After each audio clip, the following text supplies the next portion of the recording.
Alright, hey, Jeff here. Getting ready to start another project. Got my grab box here of just different cars. There's different things going on with them. That's why they ended up in this box. Either we're going to salvage it, or we're going to restore it, or we're going to throw the bugger away. We're going to do something with it. So I'm closing my eyes, guys. Let me just go ahead and get one. Alright, I have got a, what do we got? Oldsmobile. Looking at it right now. Okay, well, I see a bent. You see that the front window post there? That's bent. Other one's slightly bent. Looking at the screw posts. Screw posts look good. Wheel wells look good. Got a front bumper and a sorry about that. And a back bumper. Hey guys, if we're only talking about, and it's not too shiny, is it? If we're talking about just straightening out those the window posts. We're going to get some warm water here in just a second. This is going to be like a 5-minute project. This is going to be easy. All right, let's see what we can do with this bugger. All right, just brought everything into the kitchen now. Boy, it's got a funky bend in that window post, doesn't it? I mean, really, just like somebody squashed the top or something. Other one, not too bad. A little bit bowed, but not too bad. And I've got the water cooking right now in the microwave. I know I've talked about it before, but the water should be hot, but not boiling hot, not simmering, anything like that. If the water's too hot, you can literally misshape the body here. So I've got another 45 seconds on the water. It should be warm enough, and we'll see if we can straighten these window posts out. Just got my water out of the microwave there, and I'm going to submerge the Oldsmobile, let that settle in there for just a bit. I'm going to give it about 25-30 seconds to take it out and see if we can go ahead and straighten those window posts out.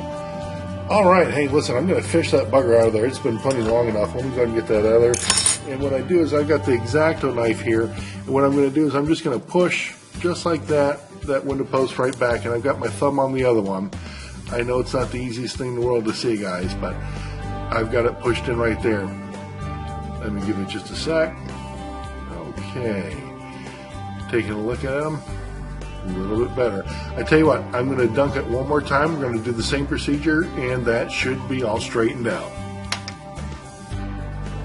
All right, what do you think? Better, huh? That passenger one straightened out, the right side, or the driver one straightened out. You can still see a little bit of the stress where it was, but that bugger straightened out. There's no more lump in it. It's done. Next thing I'm going to do, just for fun, it's dull. I'm going to go ahead and, just kind of get my t-shirt and buff it out a little bit, see if I can get a little bit more shiny. Because if that's, and I think that's all there is going on with it. There's nothing going off the screw post. There's nothing going off the windshield. I mean, nothing I saw. And guys, I know I said this in a number of other videos, but please do this. It'll only take a second. Get you a paper towel like I've done here. Hang around the other side. But just go ahead and put that paper towel in there and wick out any water that's in there, because we just had this thing completely submerged. And do the same thing with the other screw post. Again, the last thing you want is a bunch of water. Oh, well, it's just in there. Well, it's going to rust the screw and all that stuff. So just get in there, wick it out, and it's like a lifesaver. Yeah, you can still see it's wet on the inside there on the hood and everything. All right, so let me dry that off, buff it out with my t-shirt, and see if I can get it looking a little bit better for us. Guys, I'm going to call that done. Look at that bugger now. That is shining. I don't know if you can pick up what I'm looking at, but boy, that's shining now. It doesn't take long. Just buff it out with your shirt a little bit, and the plastic should come around, and it's just real nice. I'm going to throw a chassis on there, but I'm going to call this video done, guys. This will probably be up on eBay before the night's out. All right, guys, have fun.